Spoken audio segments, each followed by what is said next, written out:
Good morning everyone, welcome to Unacademy. So Parmanu batch का जो lecture number 2 है ना, वहाँ पर पढ़ने वाले हैं एम्पलीट्यूड मॉड्यूलेशन के क्वेश्चंस।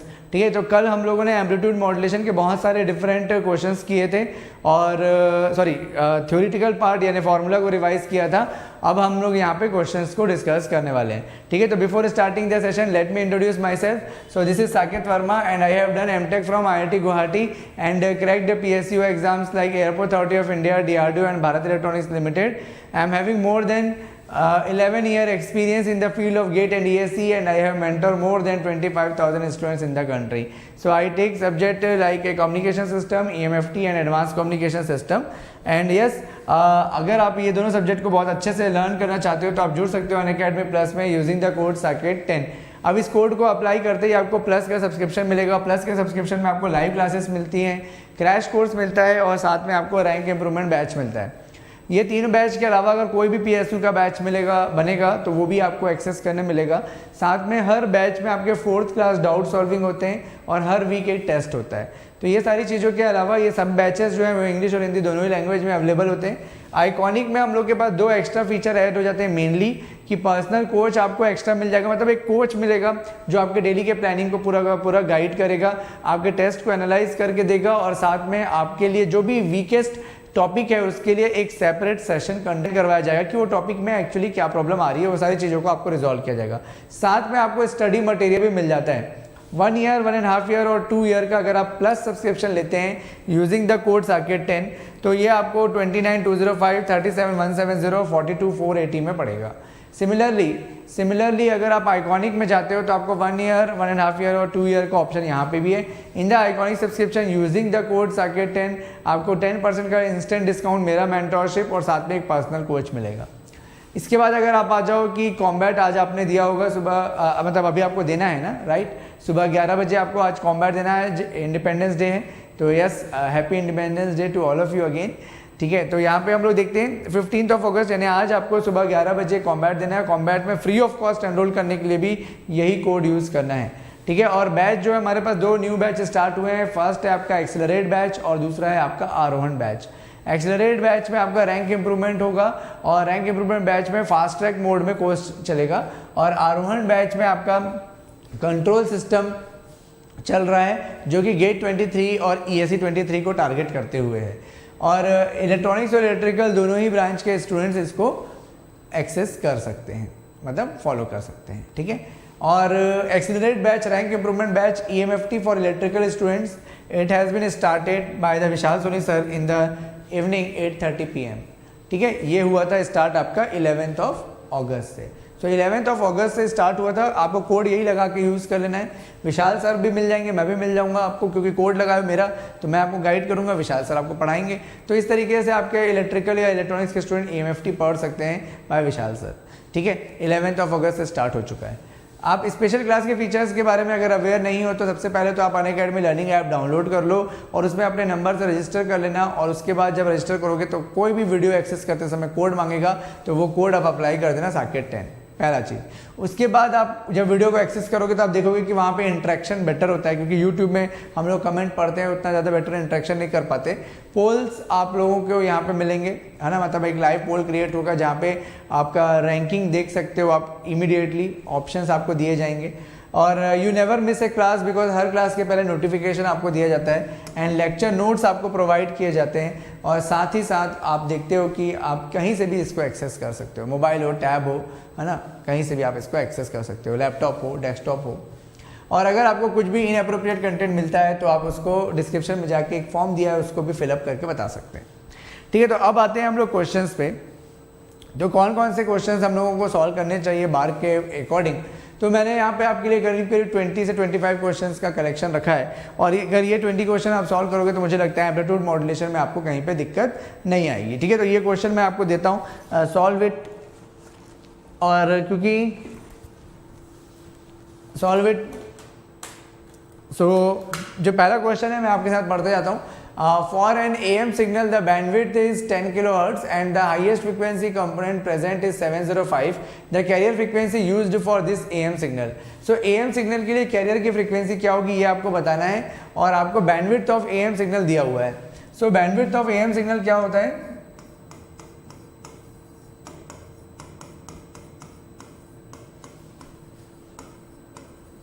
ठीक है। Bandwidth of AM signal is 2 FM। तो यहाँ से हमको दिया हुआ है 20 not 20 10 is equal to 2 FM। It means FM is equal to 5 kilohertz. तो ये आपका बैंडविड्थ है। आपको क्या दिया हुआ है कि जो हाईएस्ट फ्रीक्वेंसी कंपोनेंट को मैं अपर साइडबैंड फ्रीक्वेंसी बोल सकता हूँ, और अपर साइडबैंड फ्रीक्वेंसी होता है कैरियर प्लस मैसेज सिग्नल की फ्रीक्वेंसी, मैसेज सिग्नल की मैक्सिमम फ्रीक्वेंसी प्लस कैरियर। और ये कैरियर आपको निकालना है। मैसेज सिग्नल की मैक्सिमम फ्रीक्वेंसी हमारा 5 आया और मैक्सिमम फ्रीक्वेंसी 705 दिया हुआ है।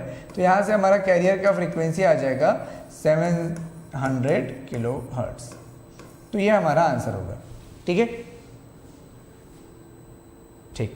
तो यहाँ से आगे सभी का आंसर आ चुका है। ये option B is the correct answer. ठीक है, तो this is the carrier frequency. ये फर्स्ट क्वेश्चन है। सेकेंड क्वेश्चन आप देखो,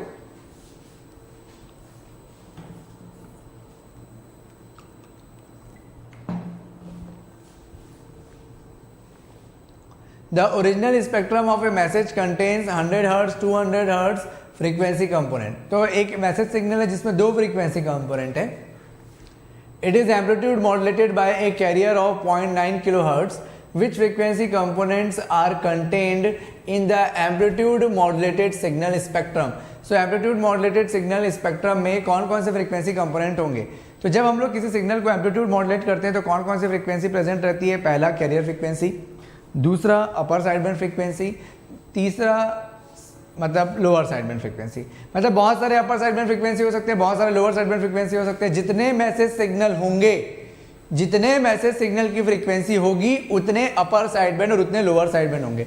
तो मैसेज सिग्नल की फ्रीक्वेंसी कितनी है? 100 एंड 200 है। मतलब कि यहाँ पे दो आपके अपर साइडबैंड होंगे, दो लोअर साइडबैंड होंगे और एक कैरियर फ्रीक्वेंसी होगी। 5 कंपोनेंट किस में दिख रहे हैं? सो 5 कंपोनेंट ऑप्शन सी में दिख रहे हैं। तो ऑप्शन सी इसका करेक्ट आंसर होना चाहिए।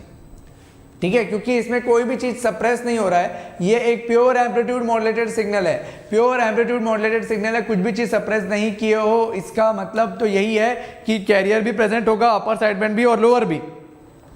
और क्योंकि मैसेज सिग्नल की फ्रीक्वेंसी यहाँ पे 2 है तो 2 अपर साइडबैंड और 2 लोअर साइडबैंड होंगे और साथ में कैरियर होगा। टोटल 5 कंपोनेंट्स होने चाहिए। सिंपल सा लॉजिक है, ऑप्शन सी आ गया। अदरवाइज अगर आप इसको मैथमेटिकली कैलकुलेट करोगे तो कैरियर की फ्रीक्वेंसी 0.9 किलोहर्ट्ज, मतलब आप बोलोगे 900 hertz. First upper side band FC plus FM1, तो FM1 लिख लो या F1 लिख लो सिंपल। और कैरियर की फ्रीक्वेंसी है 900 प्लस मैसेज सिग्नल की फ्रीक्वेंसी है 100, ये हो गया 1000।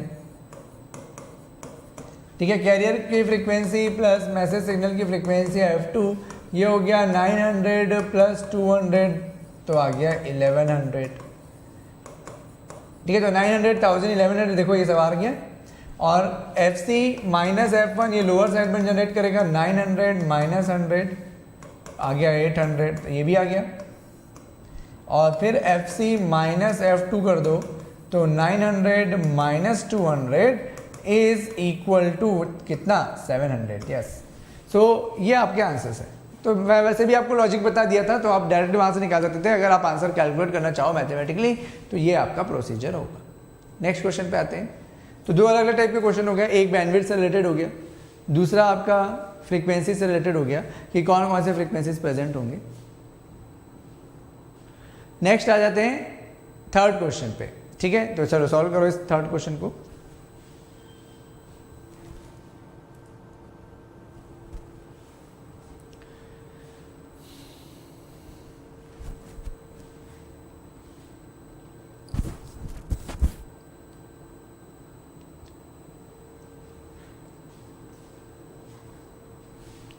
So third question is a broadcast AM radio transmitter radiated 125 kilowatt when the modulation percentage is 70, then how much is the carrier power carries? So simple question again, एक total power का formula मैंने बताया था कल आपको, तो 1 plus ma²/2 होता है।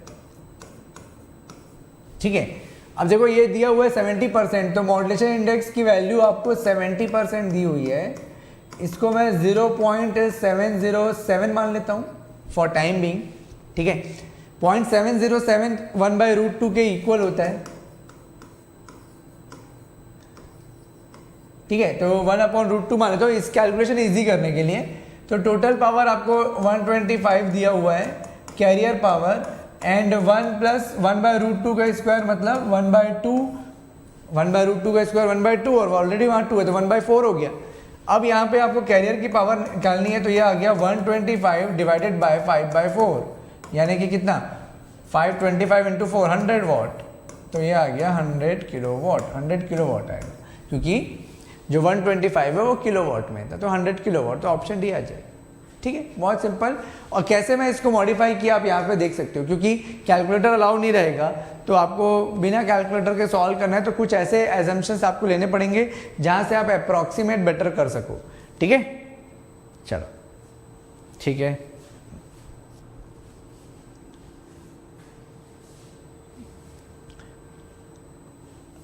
ठीक है, तो मैं आपके कमेंट के आंसर्स बाद में करूँगा। चलो नेक्स्ट क्वेश्चन पे आ जाते हैं। Fourth question, in amplitude modulation the modulation envelope has a peak value which is double the unmodulated carrier, what is the value of the modulation index.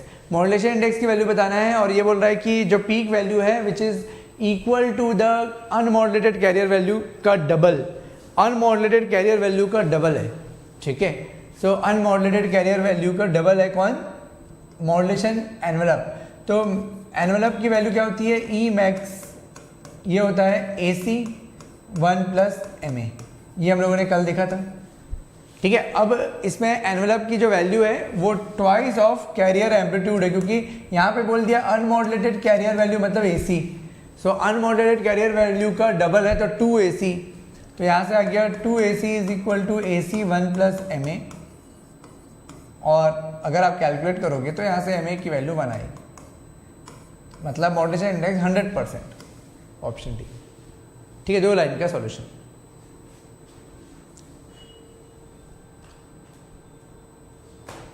Next, a carrier is amplitude modulated by 4 signals of frequency 10 kHz, 15 kHz, 20 kHz and 25 kHz, the bandwidth is. Simple question, बताओ। देखो, हम लोग कल पढ़े थे कि जब हमारे पास एक से ज़्यादा फ्रीक्वेंसी होती है तो उसको मल्टीटोन बोलते हैं, और मल्टीटोन के केस में बैंडविड्थ जो होता है वो ट्वाइस ऑफ मैक्सिमम फ्रीक्वेंसी होता है। मतलब मैसेज सिग्नल में जितने भी फ्रीक्वेंसी कंपोनेंट हो, अगर एक हो तो वही आपका मैक्सिमम वैल्यू हो जाएगा, और अगर एक से ज़्यादा है तो उसमें मैक्सिमम वैल्यू निकाल के उसका डबल कर देंगे टू कैलकुलेट द बैंडविड्थ। तो यहाँ पे आप देख पा रहे हो कि बैंडविड्थ की वैल्यू होती है twice of maximum frequency present in the message signal।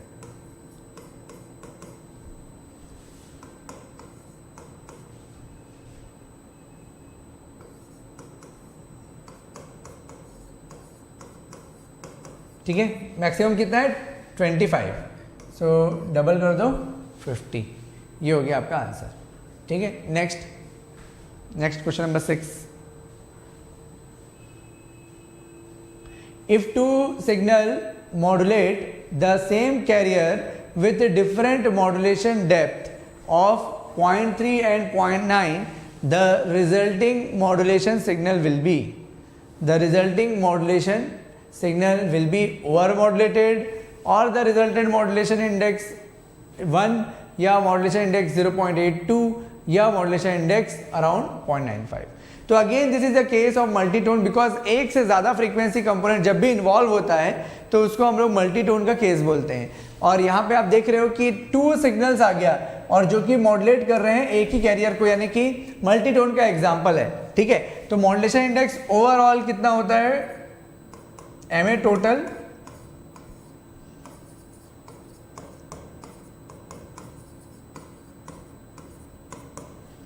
ठीक है, MA1 square divided bye MA2 square, 2 modulation index है, 0.3 का स्क्वायर प्लस 0.9 का स्क्वायर। ठीक है, 0.3 का स्क्वायर एंड 0.9 का स्क्वायर, तो ये आ गया 90 divided by 100।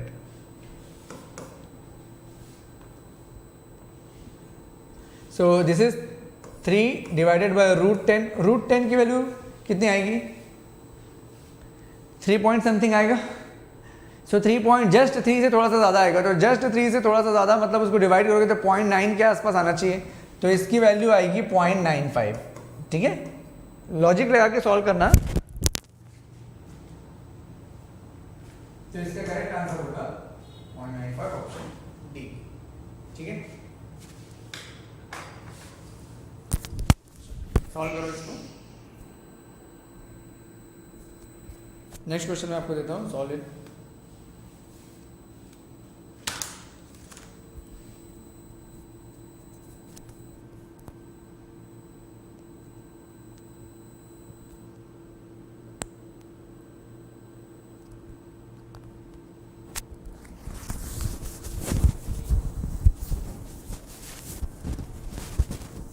So an AM voltage signal S of t with a carrier frequency of 1.1 with a carrier frequency of 1.1, ये माइक गिर गया था यार। ठीक है, ठीक है, वायर वाला रहता है थोड़ा पैर में फंस जाता है। ठीक है, तो यहाँ पे आपको दिया carrier frequency of 1 hertz and has the carrier envelope AC 1 plus MT, AC 500 है। The modulation index is 1 kilohertz sinusoidal test tone describe by MT is equal to 0.8 appears a 50 ohm resistive load, what is the actual power dissipated. ठीक है, देखो actual power dissipated मतलब वही PT is equal to PC 1 plus MA²/2, ये formula है। अब इसमें थोड़ी सी लेंथी कैलकुलेशन है। आप देखो यहाँ पे K की वैल्यू 1 है, कंपेयर करो, यहाँ पे K की वैल्यू 1 दिख रही है आपको। ठीक है, और मॉड्यूलेशन इंडेक्स कितना हो जाएगा, तो K into maximum value of message signal. Maximum value of message signal कितना है, maximum value of message signal 0.8 है, तो मॉड्यूलेशन इंडेक्स हो गया 0.8। ठीक है, पहला चीज़ आ गया, तो ये मॉड्यूलेशन इंडेक्स आ गया। PC की वैल्यू कितनी होती है, तो PC की वैल्यू कैरियर का पावर जो होता है वो AC² डिवाइडेड बाय 2R होता है अगर रेजिस्टेंस दिया हुआ है। तो यहाँ पे 500 का whole square divided by 2 into resistance है 50, तो कितना आएगा ये 25 इंटू 10⁴ डिवाइडेड बाय 100 मतलब 2.5 किलोवाट। ठीक है, तो ये 2.5 किलोवाट आ गया। यहाँ पे सब्स्टिट्यूट कर देते हैं 2.5 ही आएगा ना। ये 3.3 होगा आई थिंक। ठीक है, देखो देख लेते हैं 1 प्लस 0.8 का स्क्वायर डिवाइडेड बाय 2। सॉल्व करो और देखो कितना आ रहा है, 3.3 के आसपास ही आ रहा होगा, क्योंकि 2.5 में ये ऐड करोगे तो बहुत ज़्यादा तो वैल्यू बढ़ेगी नहीं, है ना। तो या तो 3.3 आ रहा होगा या तो 6.6 आ रहा होगा।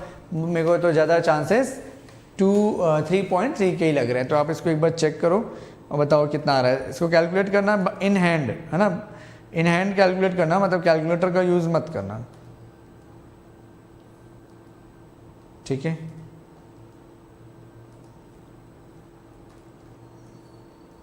हाँ ठीक है, जैसे मैं आपको बोला कि ये 3.3 किलोवाट ही आ रहा है। ठीक है, तो option C will be the right answer. Next question पे आते हैं, क्वेश्चन नंबर 8।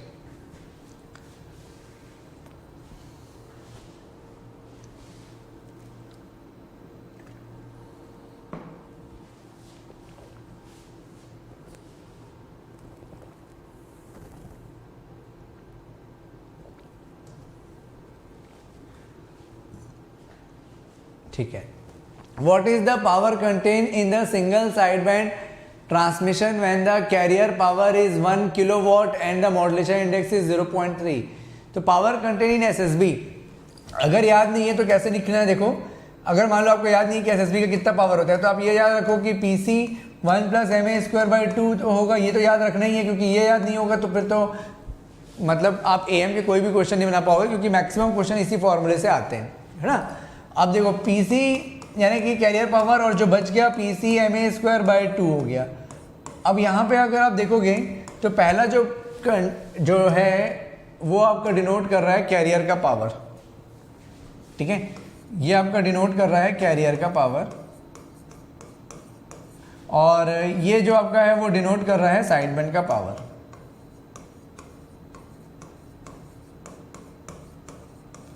ठीक है। अब ये जो साइड बैंड है उसमें दो साइड बैंड होते हैं ना, एक होता है अपर साइड बैंड और एक होता है लोअर साइड बैंड। तो दोनों में पावर इक्वल होते हैं, तो अपर साइड बैंड का पावर कितना हो गया, तो PCMA²/4 आधा आधा कर देंगे क्योंकि दोनों में पावर इक्वल होते हैं, तो PCMA²/4 ये भी हो गया। अब आपको सिंगल साइड बैंड पावर निकालने बोला तो किसी भी एक का पावर निकालो, तो चलो इसका निकाल लेते हैं। तो कैरियर का पावर 1 किलोवाट दिया हुआ है,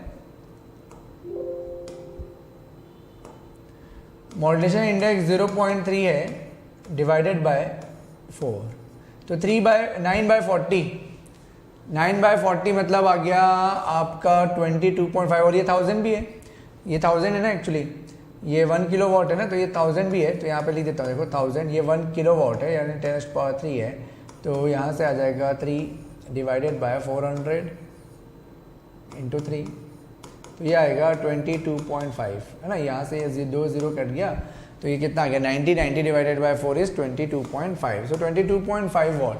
तो इसका करेक्ट आंसर होगा ऑप्शन ए। ठीक है, good.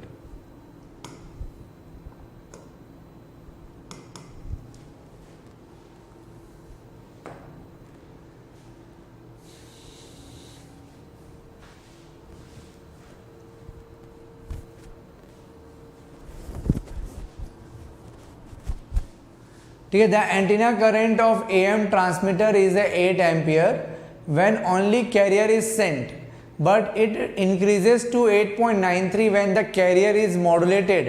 So what is the percentage of modulation of the wave? So 8.93 में कन्वर्ट हो गया, तो हम लोग ये जानना चाहिए हमको कि जो करंट है या जो पावर है या जो वोल्टेज है आफ्टर मॉड्यूलेशन उसकी वैल्यू इंक्रीज हो जाती है। तो ये जो वैल्यू है इंक्रीज हुई है, इसका मतलब मॉड्यूलेशन हो चुका है, और मॉड्यूलेशन होने के बाद जो करंट आता है उसकी वैल्यू होती है IT, और मॉड्यूलेशन से पहले जो करंट होता है वो होता है IC, और IT is equal to IC into √/MA² होता है। अब यहाँ पे आप लोग बोल रहे हैं what is the percentage modulation index, तो आपको मॉड्यूलेशन इंडेक्स निकालना है, तो यहाँ से हम लोग मॉड्यूलेशन इंडेक्स निकालेंगे, तो IT/IC का होल स्क्वायर है ना, और -1 multiplied by 2 will be the MA²। ठीक है, इसको सॉल्व करोगे तो फाइनली हमारे पास MA की वैल्यू होगी √, ठीक है, √2 इंटू IT/IC का whole square -1, so √2 into IT/IC 8.93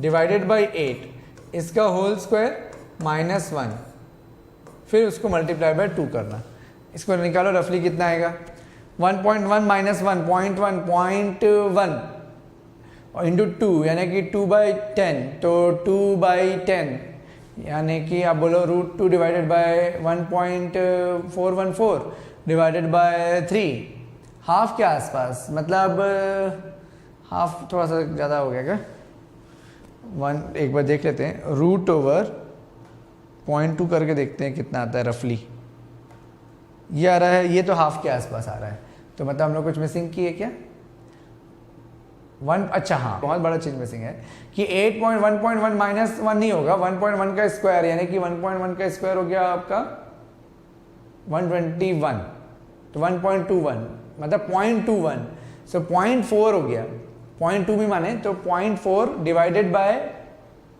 10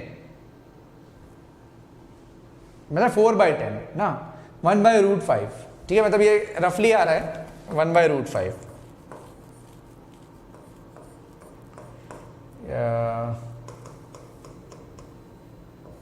√0.4 √0.4, हाँ मतलब 2/√5 आएगा, 2/√5। देखते हैं कितना आना चाहिए रफली, आप लोग बताओ। ये 0.89 के आसपास जा रहा है, तो मैं क्योंकि बहुत ज़्यादा रफ काउंट किया हूँ है ना, तो 0.89 थोड़ा सा 0.89 के आसपास भी नहीं है, मतलब 0.89 बहुत ज़्यादा हो गया। थोड़ा सा हम इसको सॉल्व करें, अगर आप लोग सॉल्व करके बताओ, मतलब मैं तो इसको बहुत ही ज़्यादा रफ सॉल्व कर रहा हूँ है ना, बहुत ज़्यादा अप्रॉक्सीमेशन हो गया। 8.93 डिवाइड बाई 8 करेंगे और उसका स्क्वायर करेंगे तो ये एक्चुअली 1.24 आता है, मतलब 0.24 लेना चाहिए था मुझे। तो 0.24 इंटू 2 करता हूँ, 0.24 इंटू 2 और इसका रूट लेते हैं तो ये जा रहा है 70 के आसपास। यस, तो 2 डेसिमल डिजिट तक लेंगे तब आ जाएगा ये। तो इसका आंसर तो मुझे खैर याद था कि क्या होगा, तो इसीलिए इसका आंसर जो आएगा ना वो 0.7014 समथिंग आएगा और परसेंटेज में निकालोगे तो 70.14 आएगा। ठीक है, मतलब कोई बहुत वो बड़ा बात नहीं है, आप लोग कर सकते हो इसको। मैं तो बहुत ज़्यादा शॉर्ट में किया था, है ना।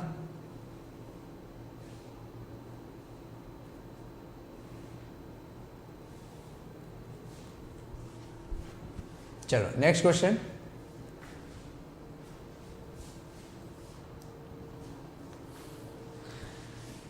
So in an amplitude modulation wave with the 100% modulation index, the carrier is suppressed. तो carrier को suppress कर दिए हैं तो what is the percentage modulation saving, percentage power saving. So percentage power saving कैसे निकालते हो? So percentage power saving ये कौन सा केस हो गया? कैरियर को सप्रेस किए हो बस। Percentage power saving double sideband के लिए ma² अपॉन 2 प्लस ma² कि 2 अपॉन क्या आता है बताओ?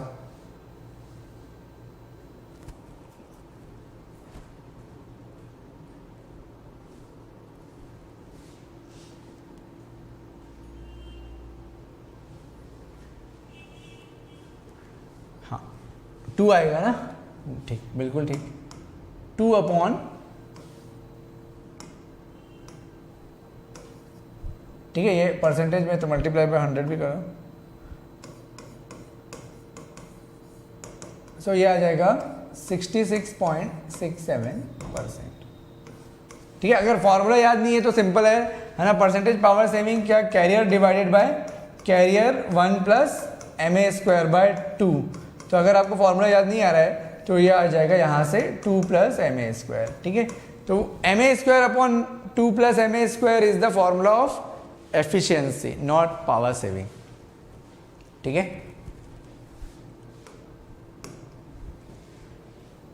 देखो ऐसा ही होता है, हड़बड़ी में कभी कभी याद नहीं आता है। अब यहाँ पे तो क्योंकि ऑप्शन 33.3 था नहीं तो बच गए।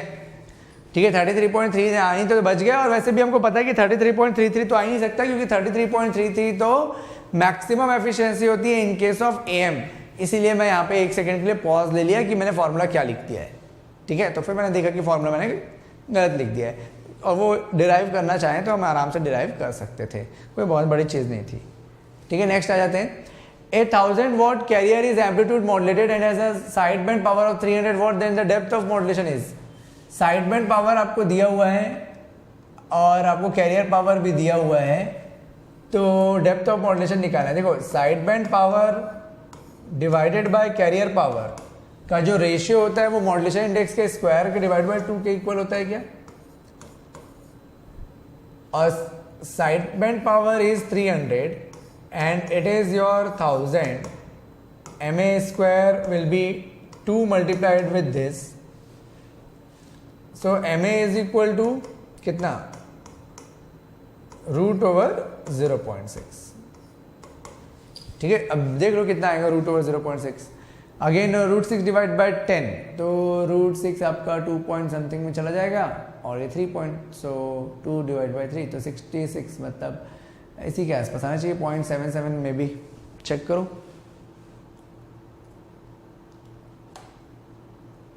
यस 0.77। ठीक है, समझ गए कैसे निकालना है? देखो कितने आसानी से मैंने निकालने की कोशिश किया। 0.6 को मैं क्या लिखा, √6 डिवाइडेड बाय √10। इसकी वैल्यू मैं बोला कि 2 पॉइंट समथिंग आएगा, इसकी वैल्यू ये कंफर्म था कि 3 पॉइंट समथिंग आएगा, तो 2/3 कर दिया तो 0.667 समथिंग आ रहा था। तो 0.667 है, बट हमको ये मालूम है कि ये 3 से ज़्यादा होगा, है ना, तो 3 से ज़्यादा होगा और ये भी 2 से काफ़ी ज़्यादा होगा। ठीक है, तो उसके अकॉर्डिंग आसपास हमारे पास जो वैल्यू दिख रही थी वो 0.775 दिख रही थी। जैसे कि √6 की वैल्यू अगर आप निकालने की कोशिश करोगे, थोड़ा भी आपको अगर आइडिया है, तो वो 2.8 समथिंग 2.4 समथिंग ऐसा जाएगा, है ना। तो ये 2.4 और ये 3.1, तो ऐसा। अब इसको कैलकुलेट कर लो, 2.4 डिवाइडेड बाय 3.1 रफली आपका आ जाता 0.775। ठीक है, समझिए कैसे कैलकुलेट करना है। तो ये आ रहा है 0.774। तो ऐसा कैलकुलेट करना है, रफली कैलकुलेट करना है, क्योंकि कुछ भी चीज़ आपको वहाँ पे कैलकुलेटर नहीं दिया रहेगा तो सब कुछ बिना कैलकुलेटर के ही सॉल्व करने आना चाहिए। ठीक है, कभी भी ये ट्राई मत करना कि कैलकुलेटर से हम लोग सॉल्व कर लें छोटी छोटी चीज़ों को। ऐसे क्वेश्चंस आपको प्रैक्टिस जब करोगे तो आप जितना ज़्यादा हो सके अपना ब्रेन लगाओ कि आप कितने जल्दी कैलकुलेशन कर सकते हो, कितना बेटर अप्रॉक्सीमेशन कर सकते हो। तो अगर आपको ऐसे √2, √3, √5, √7, √9, √10 ये सब की वैल्यूज़ अगर थोड़ी बहुत भी याद होगी तो आप आराम से उसके क्लोजेस्ट आंसर में पहुँच सकते हो। आपको बस थोड़ा अप्रॉक्सीमेट √2 का पता रहता है सबको, 1.414, √3 का 1.732, फिर √5 का नहीं याद है, √6 का नहीं पता है। ठीक है, √5 का 2.2 समथिंग, √6 का 2.4 समथिंग, है ना। फिर √8 का आपको मालूम है, 2 √2 से निकाल लेते हो 2.828। तो ऐसा अगर आपको वैल्यू मालूम है, √10 का बता दिया 3.14 समथिंग, √9 का तो 3 होता है तो √10 का 3.1 something.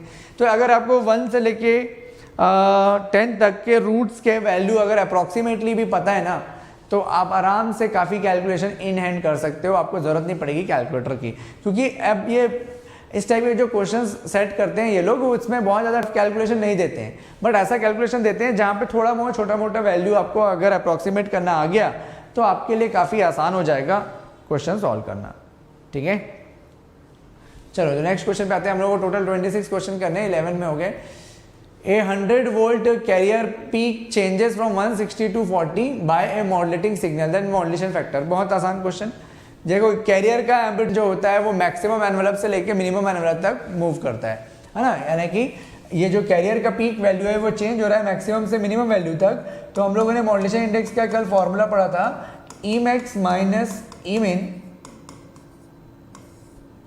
Divided by Emax plus Emin। ठीक है, Emax की वैल्यू है 160, Emin की वैल्यू है 40 और 160 प्लस 40। ठीक है, ये कितना आ गया 120 डिवाइडेड बाय 200 मतलब 0.6। तो ये हो गया आपका आंसर सी, 0.6।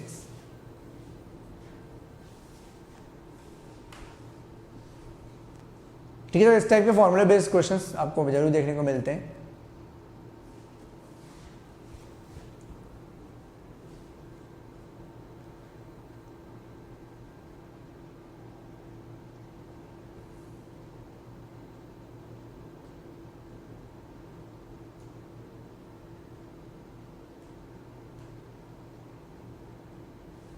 नेक्स्ट पे आए, चलो। The transmission power efficiency for a tone modulated signal with the modulation index of 0.5 will be. तो देखो अब यहाँ पे आपको पूछा है कि ट्रांसमिशन पावर एफिशिएंसी, तो अब आपको यहाँ पे एफिशिएंसी बताना है। ठीक है, तो एफिशिएंसी कितना होता है, ईटा इज इक्वल टू, अभी हम लोग ने लिखा था ma² upon 2 plus ma² into 100। अब देखो मैं आपको बताया था कि कुछ पर्टिकुलर वैल्यू आपको याद रहना चाहिए, जैसे कि ma इज इक्वल टू 0.5 का ये मैं आपको बता दिया था कि ये 11.11% होता है। आपको यहाँ पे 0.5 भी दिया था तो आंसर है 11.11। ये आपको डायरेक्टली याद होना चाहिए। आपको ये भी बताया था कि फिर से बता रहा हूँ कि 0.707 के लिए 20 आता है और 1 के लिए तो बहुत ही आसान है, 33 आता है। ठीक है, तो इस तरीके से हमको अगर ये वाला फॉर्मूला याद है तो हम आराम से ट्रांसमिशन एफिशिएंसी कैलकुलेट कर सकते हैं। ठीक है, नेक्स्ट क्वेश्चन पे आते हैं। आरएफ कैरियर, ठीक है, देखो RF carrier 10 kilo volt at megahertz is amplitude modulated and modulation index is 0.6। Then the peak voltage of the signal, peak voltage of the signal मतलब मैक्सिमम एनवेलप। तो maximum envelope is अभी हम लोग देखे थे AC 1 प्लस MA होता है। सो AC की वैल्यू आपको दे दिया है कि आरएफ कैरियर का जो वोल्टेज है वो 10 किलो वोल्ट है ना, और मॉड्यूलेशन इंडेक्स की वैल्यू 0.6 है। तो यहाँ से हमारे पास कितना आ जाएगा 16 किलो वोल्ट, 16 किलो वोल्ट। तो यहाँ पे ऑप्शन जो है ऑप्शन सी होगा, ये गलत टाइप हो गया है, तो 16 किलो वोल्ट ऑप्शन सी। ठीक है, नेक्स्ट।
बन गया?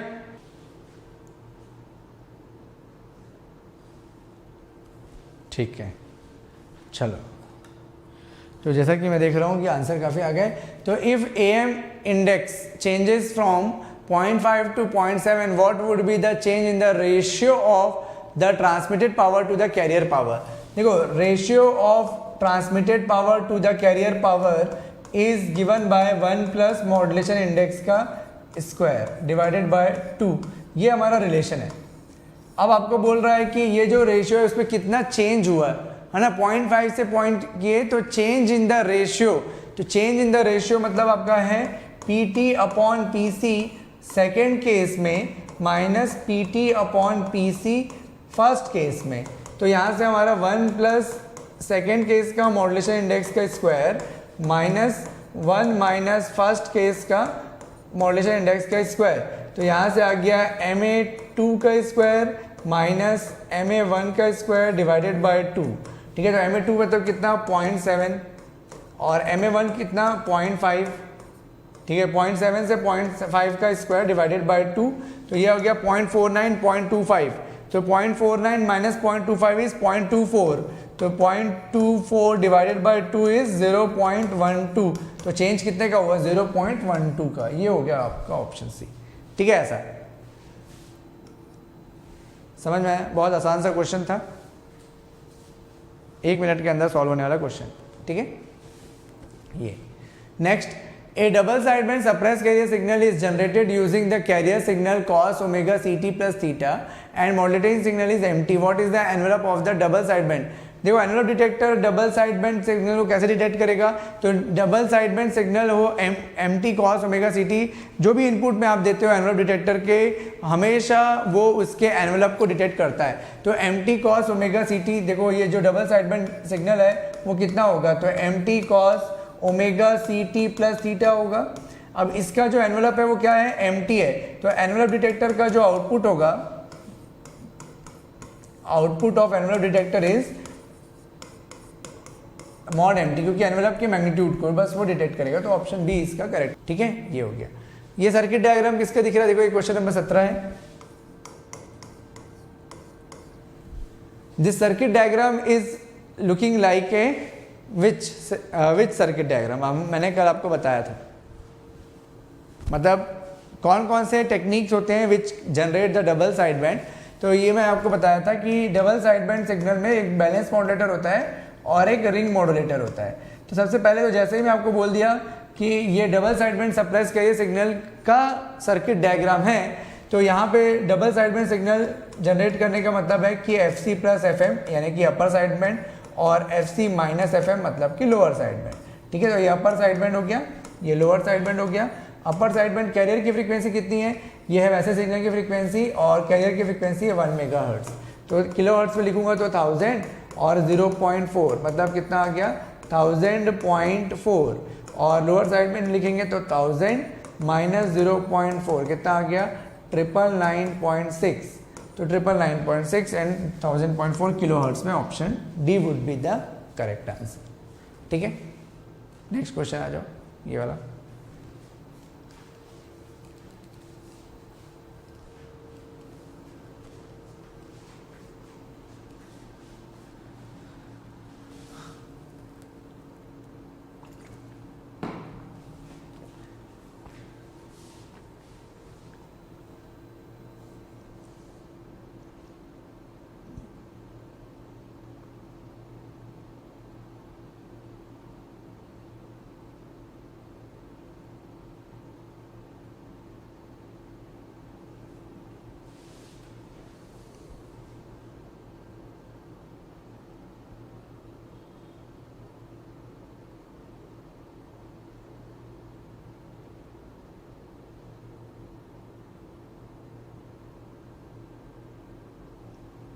ठीक है, an amplitude modulated amplifier has a radio frequency output of 60 watt at 100% modulation. The internal loss in the modulator is 6 watt.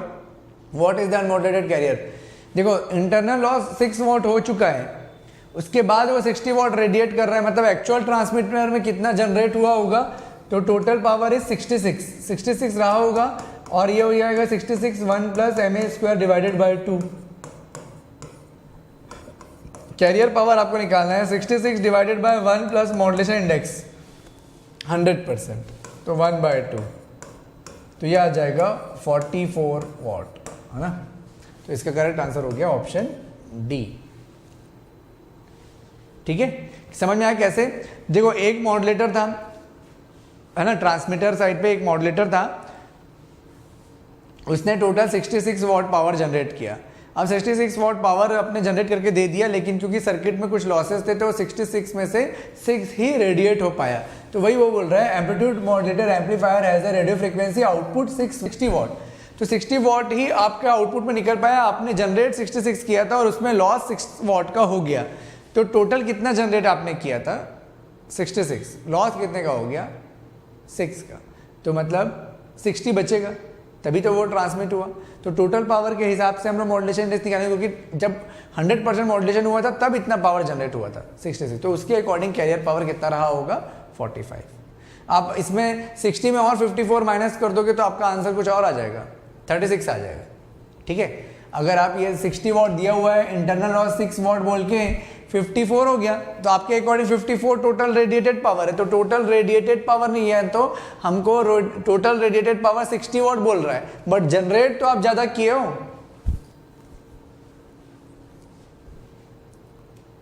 चलो नेक्स्ट क्वेश्चन।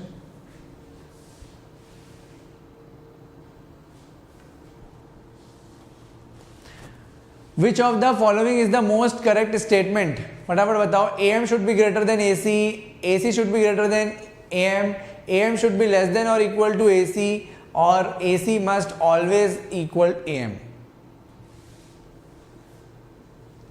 ठीक है, तो देखो modulation index should be less than equal to 1, तो modulation index हम लोग बोलते हैं AM अपॉन AC, बिकॉज कैसे आया था? तो कल बताया था कि जब K की वैल्यू नॉट गिवन हो तो K is equal to 1 upon AC, तो modulation index AM upon AC less than equal to 1, so AM is less than equal to AC। ये आपका करेक्ट स्टेटमेंट हो गया। तो AM should be less than और equal to AC, तो correct answer is option C.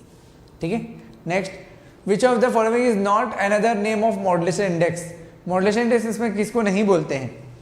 Modulation reciprocal, modulation factor, modulation coefficient. Yes, so modulation factor सही है, degree of modulation सही है, मॉड्यूलेशन कोफिशिएंट सही है। तो मॉड्यूलेशन रेसिप्रोकल क्या होता है? मॉड्यूलेशन रेसिप्रोकल कोई ऐसा टर्म नहीं होता। तो which one of the following is not the another name of modulation index? और मॉड्यूलेशन रेसिप्रोकल। द डिग्री और the depth of the modulation index as a percentage. Percentage में मॉड्यूलेशन इंडेक्स को कैसे रिप्रेजेंट करेंगे? तो मॉड्यूलेशन इंडेक्स को 100 से multiply करेंगे तो वो परसेंटेज में आएगा। Option D. बहुत आसान सा क्वेश्चन है, इसमें बहुत आसान, टाइम नहीं लगना चाहिए।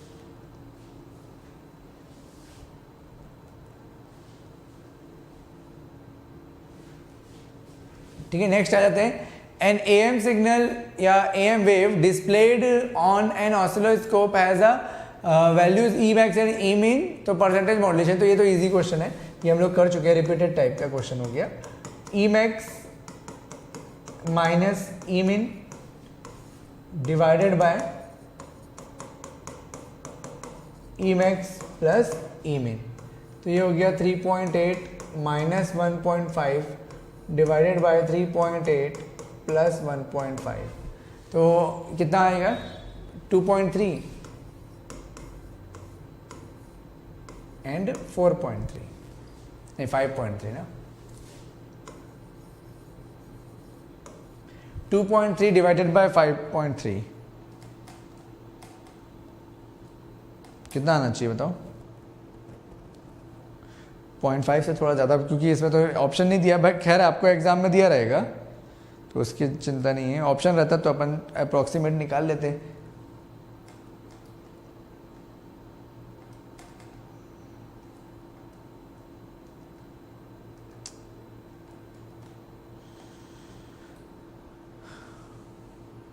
.04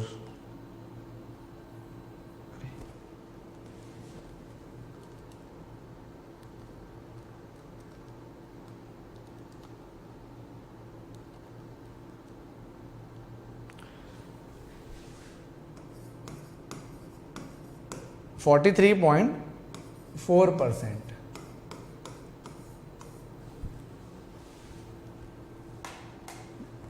ठीक है।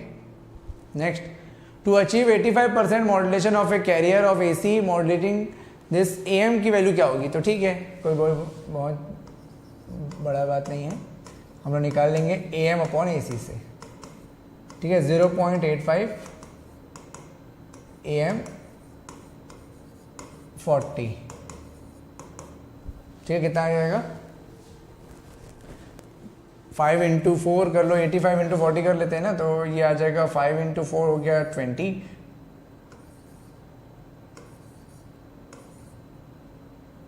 34, ठीक है। तो ये 34 आ जाएगा।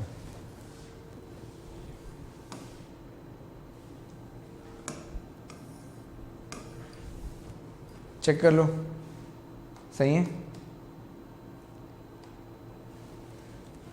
34 volt,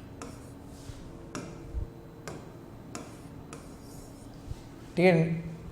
next, what will be the total modulation index if the amplitude is sine waves है, मॉड्यूलेशन इंडेक्स आपको निकालना है। तो MA टोटल कितना होता है? Root over MA1 square plus MA2 square plus MA3 square, ठीक है। देन रूट ओवर 0.25 का स्क्वायर प्लस 0.5 का स्क्वायर प्लस 0.75 का स्क्वायर, ठीक है। तो यहाँ से आ जाएगा 10 रूट ओवर, खैर ये निकालना आसान नहीं होगा ऐसे,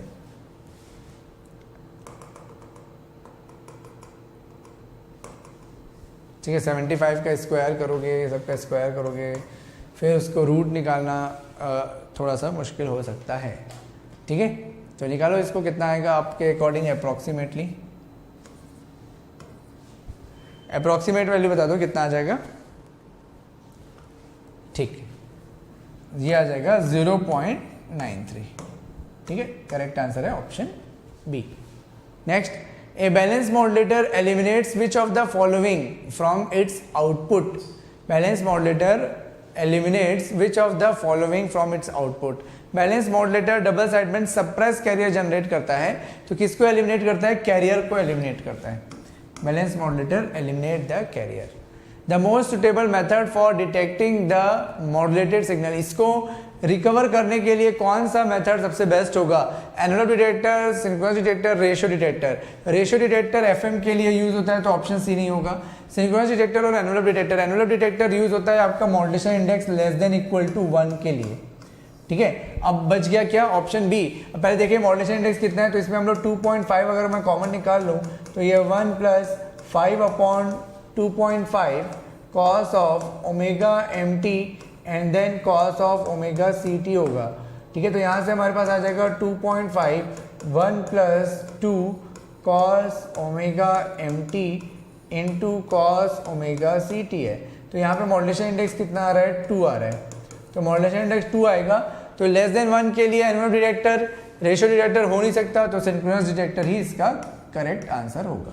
सिंक्रोनस डिटेक्टर से हम लोग मॉड्यूलेशन इंडेक्स 2 वाले AM का रिकवरी एक बार कर सकते हैं, स्पेशली थ्योरेटिकली, ठीक है। तो synchronous detector will be the right option. Okay, so this is it about the amplitude. हम लोग एंगल मॉड्यूलेशन पढ़ेंगे, तो एंगल मॉड्यूलेशन पढ़ने के लिए आप लोग रेडी हो जाओ। तो कल हम लोग पूरा का पूरा थ्योरी भी पढ़ेंगे और क्वेश्चंस भी करेंगे। ऑलमोस्ट 40 और 30 मिनट्स हम लोग थ्योरी पढ़ेंगे और 40-45 मिनट्स हम लोग क्वेश्चंस करेंगे। तो 1 से 1.5 घंटे की क्लास होगी कल, है ना। और आप लोगों को शेड्यूल में ऑलरेडी बता चुका कि किस टाइप का हम लोग प्लान किए हैं। So you guys can follow me in the Unacademy. Unacademy में आप मुझे फॉलो करने के लिए इसको ना क्रोम में टाइप करो unacademy.com/saket@saket-verma-7221। तो जैसे ही आप मेरे को यहाँ पे फॉलो करोगे, आपको वहाँ पे एक बटन दिखेगा फॉलो वाला, तो उसको प्रेस करना। तो उसके बाद आपको वीडियो, मेरे जितने भी मेरे वीडियो होंगे वो सारे एक्सेस करने मिल जाएंगे। अब एक्सेस करते समय कोई कोड पूछेगा तो आप कोड लगा देना, बस एक छोटा सा कोड है, दैट इज नाम तो आपको याद रहेगा और उसके आगे लगा देना 10, ठीक है, 10% का साकेट, ठीक है। तो यहाँ पे कोड लगाते ही आपको एक्सेस मिल जाएगा किसी भी वीडियो का। और कोई भी भूलना मत इस टेलीग्राम ग्रुप को सब्सक्राइब करना। तो don't forget to subscribe the Telegram group of the Creatrix channel, क्योंकि इसमें ना आपको बहुत सारे कंटेंट मिलते हैं, बहुत सारे पीडीएफ मिलते हैं, बहुत सारे चैनल के लिंक मिलते हैं, हर चीज़ आपको वहीं पे एक जगह पे मिल जाएगा, कोई और चैनल की जरूरत नहीं है। एक मेरा टेलीग्राम ग्रुप और एक ये क्रिएट्रिक्स गेट EE को सब्सक्राइब कर लेना। So thank you for watching the today session. मिलते हैं कल सुबह 9:30 बजे एंगल मॉड्यूलेशन के साथ। And don't forget to like the video, share the video and subscribe the channel. Bye bye.